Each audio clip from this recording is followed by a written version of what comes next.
A heavy stillness hung about the great halls and the richly furnished rooms of Judson McMaster's residence, and even seemed to extend out over the velvet lawns and shrub-lined walks and sun-blotched reaches under the lacy elms and somber maples. Biggs glided about the sick chamber like a spectre, apparently striving to keep busy, while he cast countless furtive, uneasy glances at the heavy figure under the white sheets. An odor of drugs and fever tainted the air, and a small walnut table near the flushed sleeper was laden with the familiar prescription bottle, tumbler, and box of powders. On the wall behind the table, near the head of the bed, hung a small oil painting of Napoleon. The sleeper stirred restlessly, raised himself painfully and slowly, and attempted to seek fleeting comfort in a new position. At the first movement, Biggs was a shadow at the bedside, deftly manipulating the coverings and gently aiding the sick man with a tenderness born of long service and deep affection. As the massive gray head sank into the fluffed pillow, the tired eyes opened, lighted by a faint glint of thankfulness. Then they closed again, and the once powerful body relaxed. With a pitiful, wistful expression on his aged face, the faithful Biggs stood helplessly peering at the sick man until hot tears began to course down his furrowed cheeks as he turned hastily away. "Biggs!" The voice, still strong and commanding, cut the semi-gloom like a knife. Biggs, who was about to tuck the heavy curtains still more securely over the windows, whirled as though he had touched a live wire, and in a flash was across the great room and beside the bed. "Did you call, sir?" His voice quavered. "No." A faint twinkle lighted in the sick man's eyes. "I just spoke." "Ah, now, sir," cried the overjoyed Biggs, "you are better, sir." "Biggs, I want some air and sunshine." "But the doctor, sir." "Drat the doctor! If I'm going to pass out, I want to see where I'm going." "But, sir," expostulated the old servant, as he parted the curtains and partially opened the casement window, "I wish you wouldn't say that, sir." "I believe in facing a situation squarely, Biggs. My father and grandfather died from this family malady, and I guess I'm heading over the same route." "Please, sir," entreated Biggs. "Biggs, I want to ask you a question." "Yes, sir." "Are you a Christian?" "I try to be, sir." "Do you believe in death?" Biggs was thoroughly startled and confused. "Why, we all have to die sometime, sir," he answered haltingly, not knowing what else to say. "But do we actually die?" insisted the sufferer.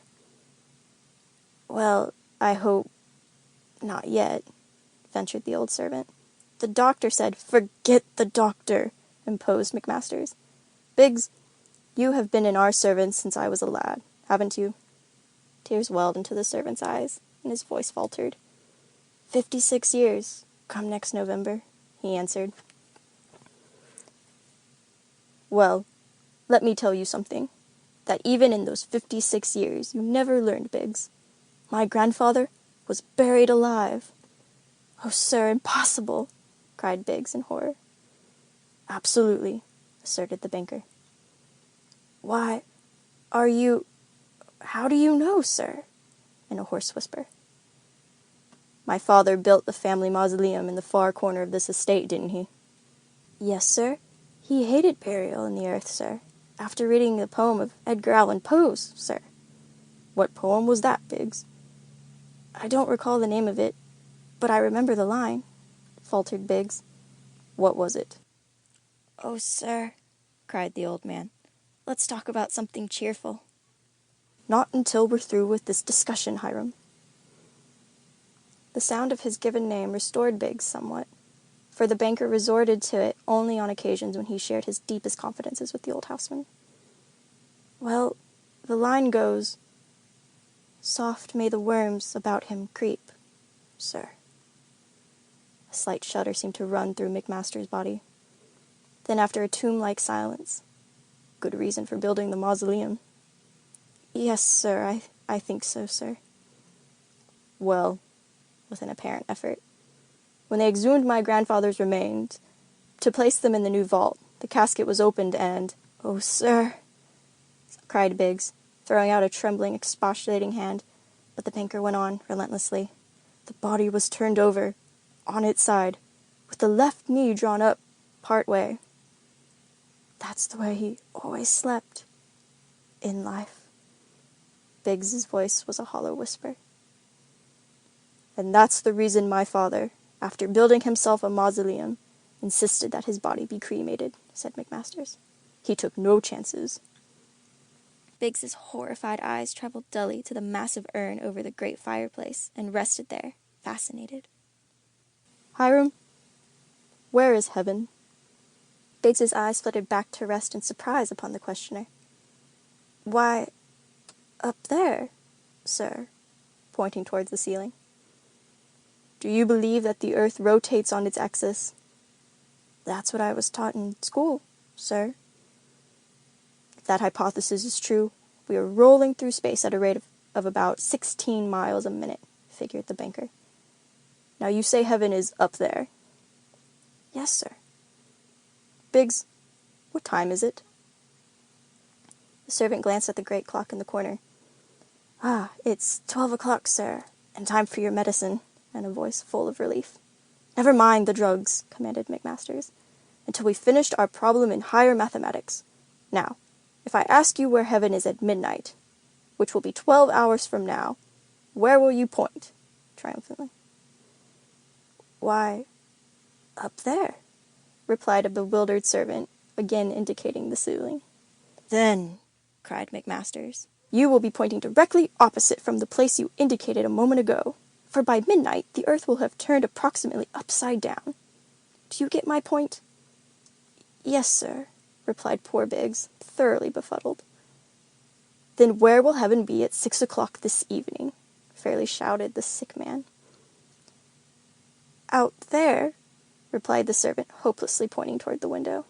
And where will heaven be at 6 o'clock in the morning? Over there. And Biggs pointed a trembling finger at the fireplace.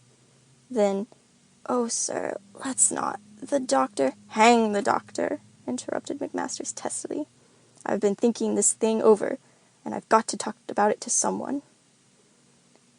But don't you believe in a hereafter? Queried Biggs, a horrible note of fear in his pitiful voice. For a moment the banker was silent. The massive clock tipped solemnly on. A coal toppled with a sputter and flare in the fireplace. Yes, Hiram, in a thoughtful voice, I suppose I do.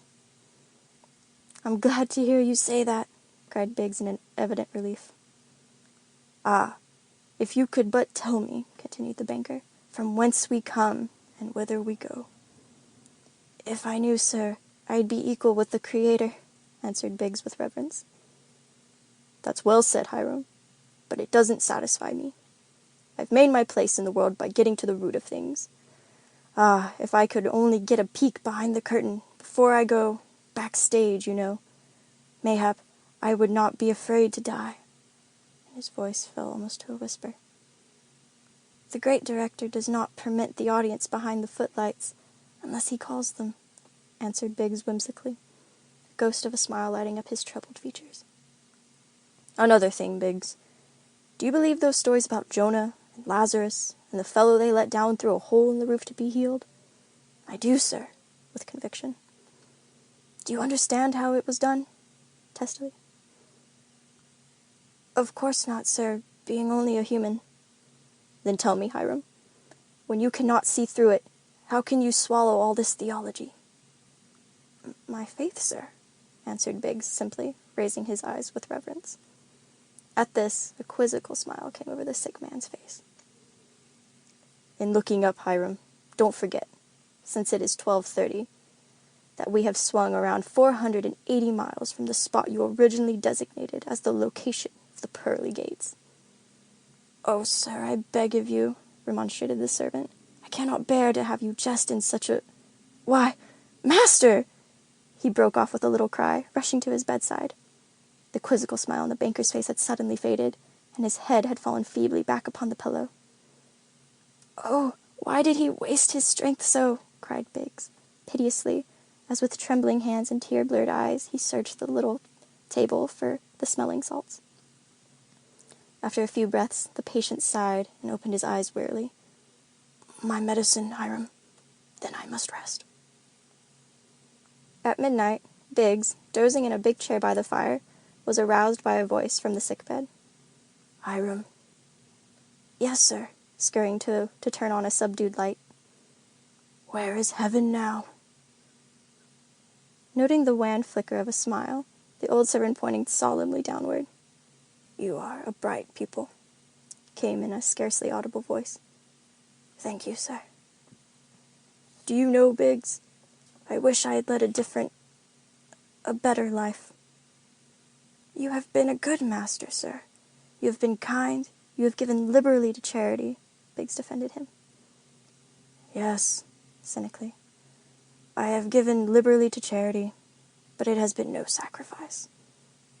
"You have been a pillar in the church," ventured Biggs. "Yes," bitterly. "A stone pillar. I have paid handsomely for my pew, and slept peacefully through the sermons. I have bought baskets of food for the poor at Thanksgiving and Christmas time, only to let others reap the happiness of giving them away. I could have had so much joy out of Christmas, if I would. I could have been jolly, rosy-cheeked Santa Claus and gone to 100 homes, my arms loaded with gifts." "True, sir, but you made that joy possible for others." "When I should have known the thrill of it myself. I have not really lived, Hiram. To draw the sweets truly out of life, one must humble himself and serve his fellow men. Yes, the scales have fallen from my eyes, Hiram, but it's too late. The spirit is willing, but the flesh is weak." "It doesn't seem right, sir," said Biggs after a pause. "What's that, Hiram?" "Why, sir, that you should be stricken down in the prime of life, just at a time when you could mean so much to others, while I, old and useless, am permitted to live on." "But I am not finding fault with Providence, sir," Biggs hastened to say. "I just can't find the meaning of the riddle, sir." "Perhaps I've had my chance and fumbled it, Biggs." "Even so, sir, God is not vindictive, according to my ideas. There surely is some other solution. I'm still going to pray that he will take me in your stead, even if a miracle must be performed."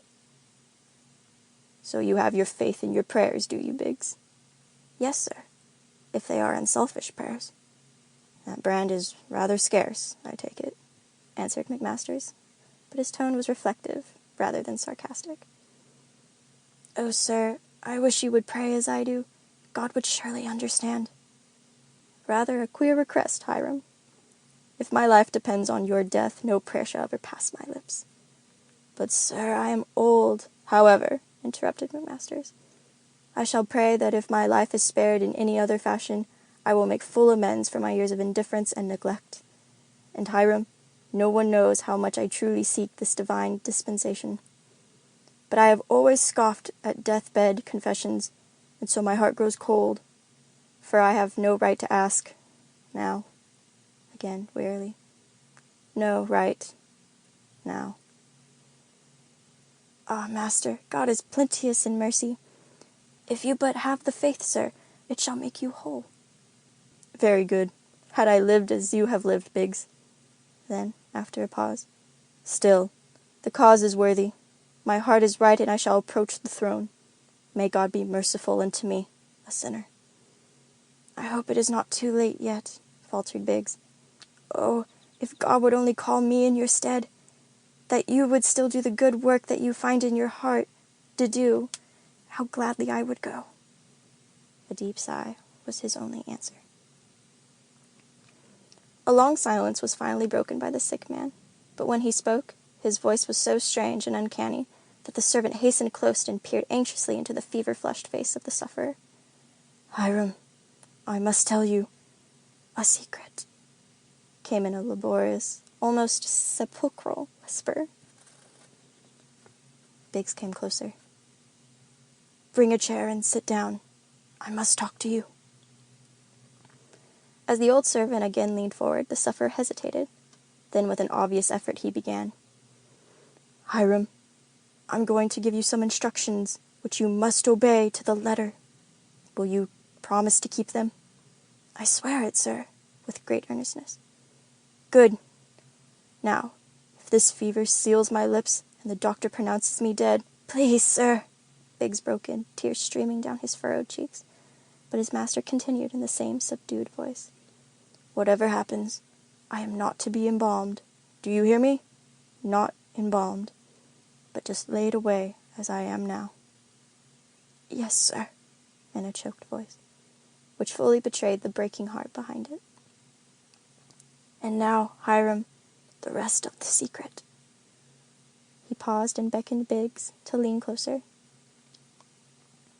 "In my vault, in the mausoleum, I have had an electric button installed. That button connects with a silver bell. Lift up that small picture of Napoleon, there upon the wall." His hands trembling as with the palsy, Biggs reached out and lifted aside the picture hanging near the head of the bed, and there revealed the silver bell, fitted into a small aperture in the wall. Then, with a sob, he fell back into his chair. "Hiram," in a whisper, "after they bury me, you are to sleep in this bed." With a cry, the old man threw out a horrified, expostulated hand. Catching it feverishly, the banker half raised himself in the bed. "Don't you understand?" he cried fiercely. "I may not be dead after all. Remember, grandfather? And Biggs, if that bell rings, get help, quick." Suddenly releasing his hold, McMasters fell back limply into the pillows. All through the long night, the faithful Biggs maintained a sleepless vigil, but the banker lay as immovable as a stone. When the rosy-cheeked dawn came peeping audaciously through the casements, Biggs drew the heavy curtain tightly shut once more.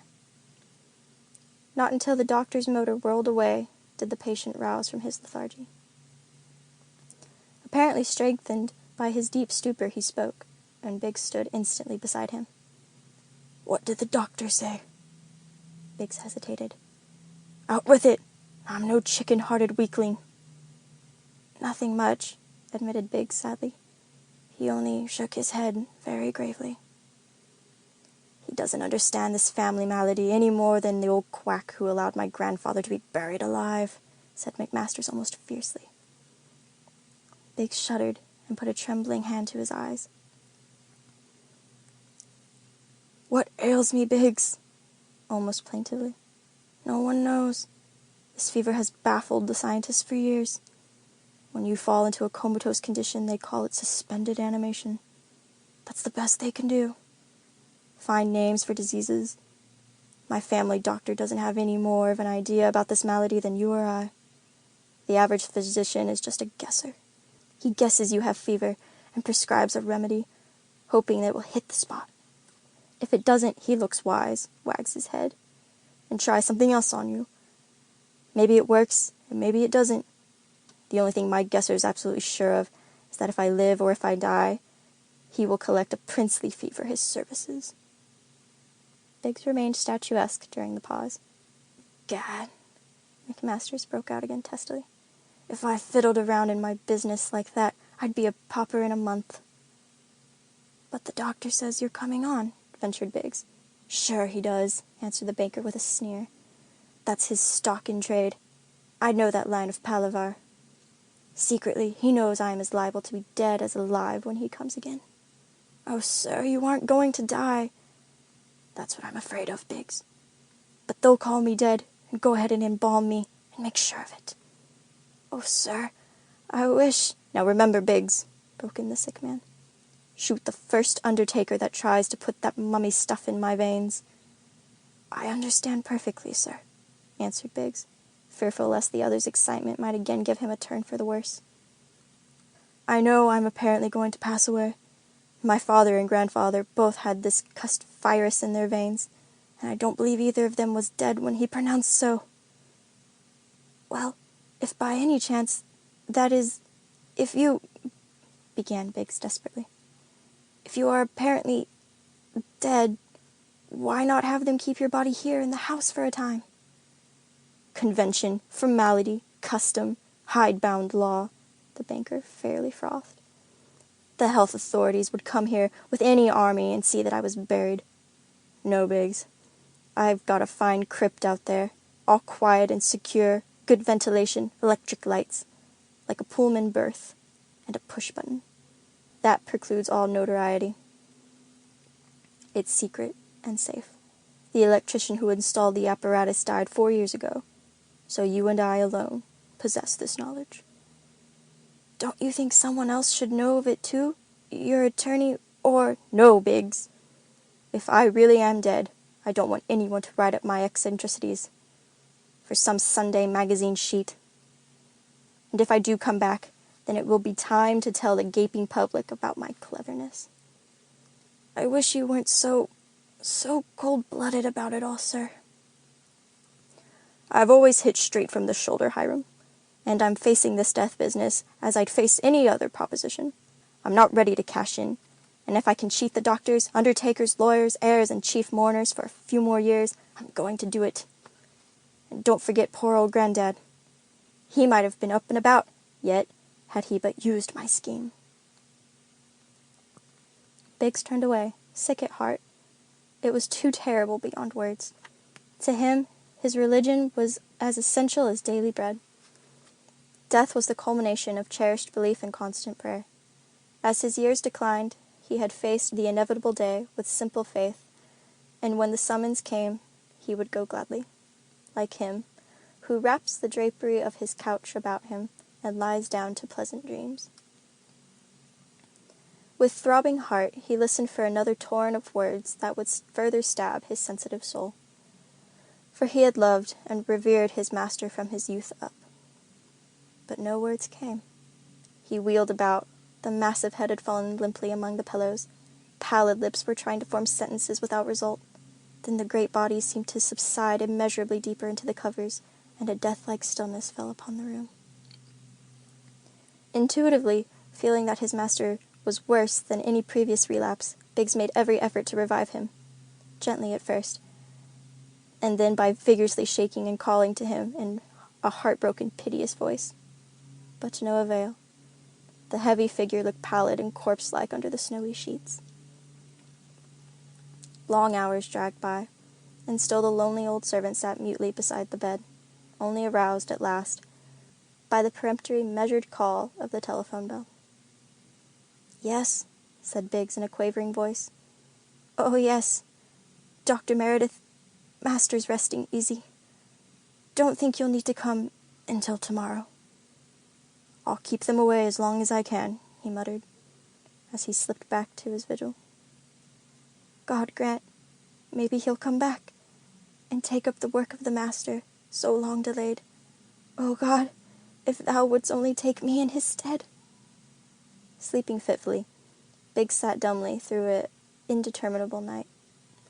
But the new day brought no reassuring sign from the inert form. The stillness was appalling. The other servants were quartered in a distant part of the mansion, and only came when summoned. Again, Biggs assured the physician that he could gain nothing by calling, and another awful night found him, ashen and distraught, at the bedside. Sometime, in the still watches, he swooned, and kindly nature patched up his shredded nerves, before consciousness once more aroused him. But the strain was more than he could bear, so when the anxious specialist came, unbidden, he found a shattered old watchman, who broke down completely and babbled forth a whole mysterious tale, concealing nothing but the secret of the tomb. In a coffin previously made to order, they laid the unembalmed remains of Judson McMasters in the family mausoleum. And the world, which had felt his masterful presence for so many years, paused long enough to lay a costly tribute on his bier, and then went smoothly on its way. Not so with the faithful Biggs. Ensconced in his master's bedroom, he nightly tossed in troubled sleep, filled with the jangling of innumerable electric bells. And when, on the 10th night, after he had been somewhat reassured that all was well, he was suddenly awakened by a mad, incessant ringing from the hidden alarm. A deathly weakness overcame him, and it was some time before he was able to drag his palsied body from the bed. With fumbling, clumsy fingers, he tried to hasten, but it was many minutes before he tottered, half-dressed, out of the room. And as he did so, his heart almost stood still, then mounted to his throat as if to choke him. "Biggs!" A voice. McMaster's voice was calling. He staggered to the head of the wide, massive stairway and looked down. There stood a banker, pale, emaciated, but smiling. And then, as from an endless distance, came more words. "I forgot to tell you that I had a trap door in the end of the casket. When you didn't answer the bell, I found I could come alone." With an inarticulate cry, Biggs stretched out his trembling arms. "My master, I am coming now." Then he swayed, stumbled, clutched feebly at the rail, and plunged headlong to the foot of the stairs, a crumpled, lifeless form.